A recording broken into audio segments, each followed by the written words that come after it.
The one detail they did not give was that it's only one person, it's not a band. Yes, it is just one person. Who are the other queens? They're like the ghosts around her. You know, she dedicates them, I think, to drag queens. I think she's big into drag. I didn't know if like they were her background singers. I don't think so. But they just didn't show up to the recording studio. Hey, she was like, where are my background singers? She's just gonna do it herself. She don't want to be in a Patty situation.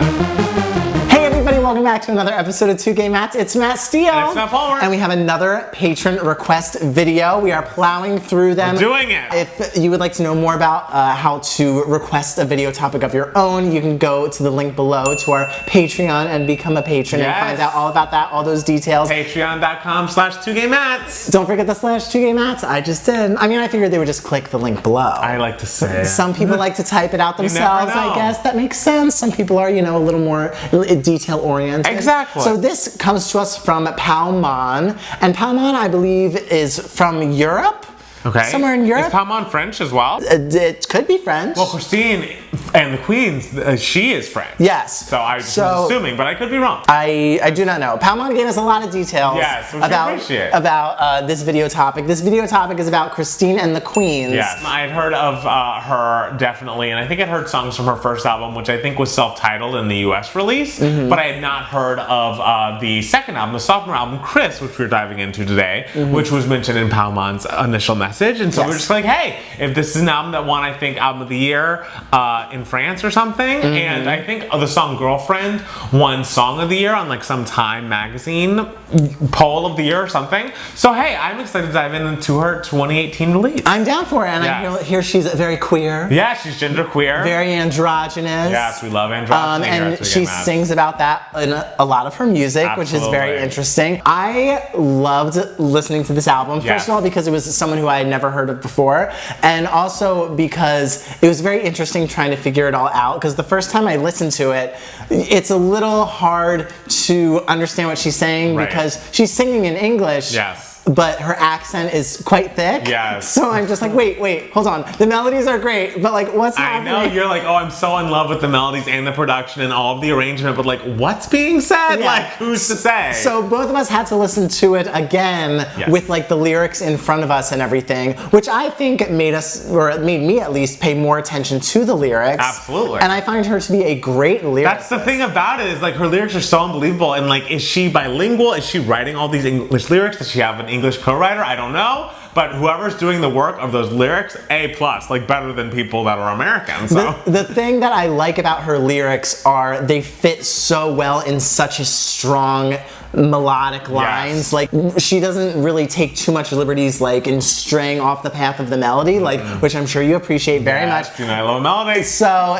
the songs are still so singable and memorable, like right off the bat, while still having such rich lyrics. Because I find that sometimes when pop singers are like, oh, I'm so lyrically driven, sometimes there are moments in songs where I'm kind of just like, oh, yeah, like what's the structure here? It's like you sort of squeeze this lyric in here and it doesn't really fit with the melody. But this, I think everything just fits so well. Yes, and it feels like the melody was set in stone, and then she was like, okay, we have lyrics that are amazing, let's cut them up and make them fit. Yes. Because we're not extending this line because it sounds perfect now. Yes, and it just felt so effortless. It's like a Rodgers and Hammerstein musical. It's like a Rodgers and Hammerstein score. Did they do the Brandy Cinderella? Yes. Oh, cool. Yeah, well, it originally was the Julie Andrews Cinderella. Oh, well, I know the Brandy. Well, yeah, then you know the Julie Andrews. It's the same thing. I'm just saying. Except with a little more like... I know. just effortless, but still rich in its meaning. Yeah. So are we going to dive into track by track? Let's do it. And I must say, just like overall for me, the first 4 songs are so excellent. I love the whole album, I absolutely do. Especially songs 1, 3, and 4. I'm just like, are you fucking kidding me with this? And I just can't stop revisiting them. So then, let's start off with Come See. I love an album that opens with a song that's like, this is an album. Yes. This is what the album's going to be. The sound, this is a great opener, and it absolutely feels like it's in the right place. I honestly feel like, I realized Girlfriend won like Time Song of the Year or whatever, but like, I would have loved this to be the first single on the album. I think it's excellent, and I feel like it's single ready. It's singable, she sounds great, the lyrics are amazing. I love that it's still, the title's even in French, even though the lyrics in between are not all. First first of all, it starts off like you know exactly what you're getting. Yes. Like musically, you are getting like a real light 80s sound that feels very like a Michael Jackson-y. And just like lyrically, she starts off saying like, this is an album I'm going to present to you. When I perform, it's like I'm making love to my listeners, and I love it. Yes, turn it up loud and we're making love, and I love it. It's a great opener. Girlfriend is the single. I think it's great. Singable. It's obviously very catchy, and like the initial first time you hear it, it gets stuck in your head.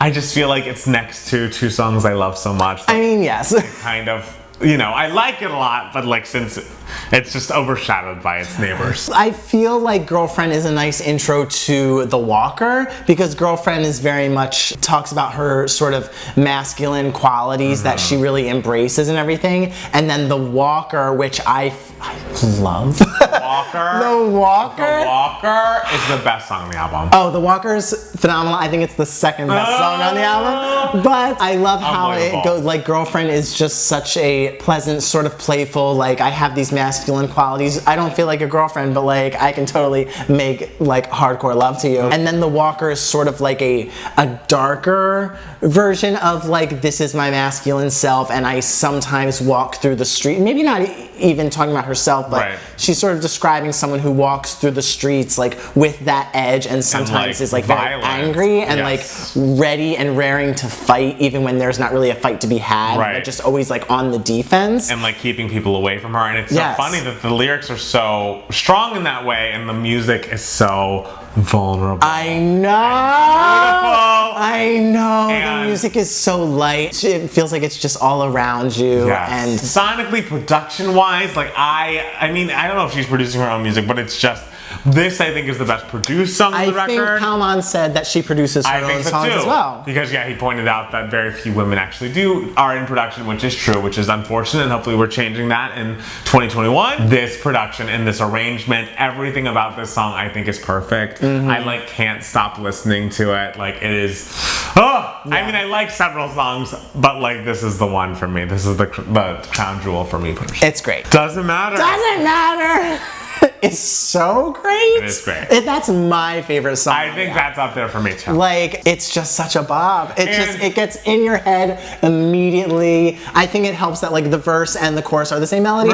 But it's so good. It took me a second with this song because I think just because of where it was sitting in the track listing, I was so in the water with The Walker, and like we're doing a cute 80s pop, and this is like, we're gonna double the tempo. We're getting really edgy and up tempo sonically in a way that we have not visited before. And I was like, wait, what's happening? What's happening? But then when you listen to it on its own, it's like, oh no, this is excellent. Like, what a wonderful, amazing piece of music. Yeah, I agree. I think these are the two that I'm just like, I love them. I love them. I'm glad this isn't a one-night situation where you're wrong about that. $5. $5 I like a lot. It is good.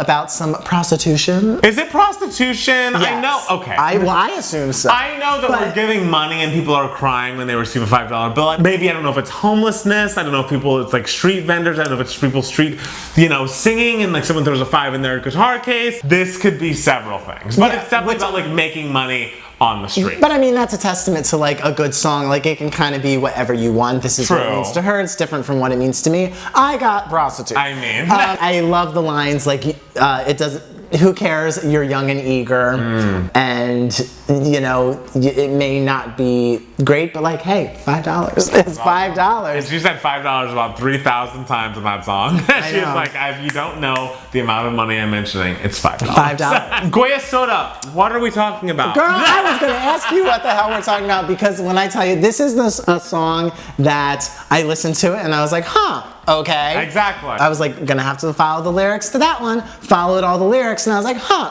okay. Still don't get it. So I was like, I'm going to all the pages I need to go to, all the interviews I need to go to about Goya Soda. Honestly. And I still am lost. Someone write in the comments what the song is about, because I'm just like, you lost me. I'm lost. Great thing.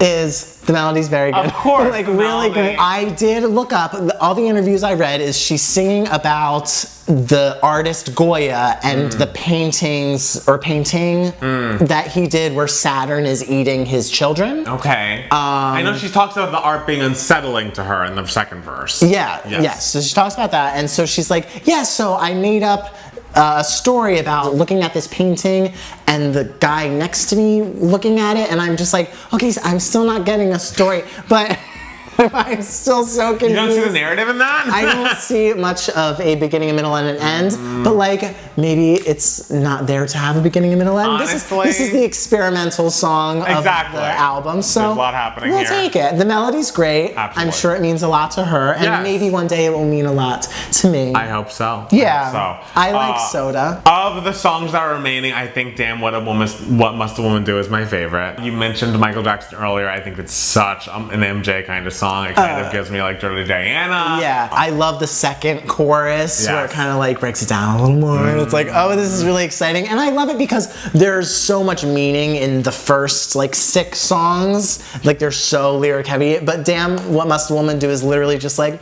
I'm horny. Like, I want to have sex. Let's go. And it's like, I can get behind that. Exactly. That's a feeling that people have. That's a feeling that people have. And it might as well rock out as we feel that. What's Her Face? I like What's Her Face a lot. It's nice. It's her talking about, I'm assuming herself and how she never really felt accepted as a young person, as a teenager, and how she still carries that sort of feeling with her. How she's still always in her head is going to be what's her face to society, to the world. I think it's a lovely song. Feels So Good, I think it has an excellent melody. I really like it. I think it's probably the most like immediate melody to me besides Doesn't Matter. Oh, I don't. I would say. Immediate melody of the chorus, I would say. Feels So Good, I like loved the first time I heard it. Like I was like, yes, this might be my favorite. And then after listening to the other ones again and listening to that again, I'm kind of like, oh no, it's still good, but like it's not in my top 5, I would say. Right. But I still like it a lot. Make Some Sense is like the only ballady moments. Yeah. Not my favorite. Right. Straightforward. Straightforward, she sounds nice. She does. Nice melody, nice lyrics, but like, I would say maybe my least favorite on the album. Okay. Which is, if that's the worst on the album, like it's still a lovely song. So. The Stranger, any strong feelings? The Stranger's weird too. It is a lot. Is The Stranger about like the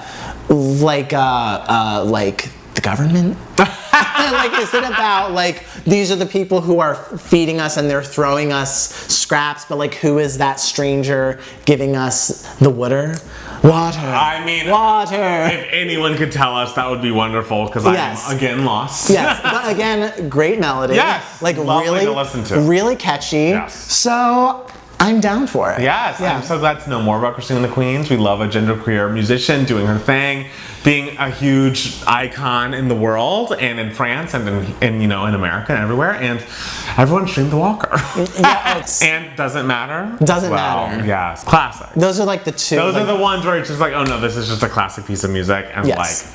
Period. Yeah. And that's on period. Yeah. So I appreciate it, Palmon. Yes. You did us good. Thank you so much for having us listen to this. I'm so excited to dive into more of her now. I listened to a couple other of her songs. I love the title of her like newest song. Oh, what is it? It made me laugh.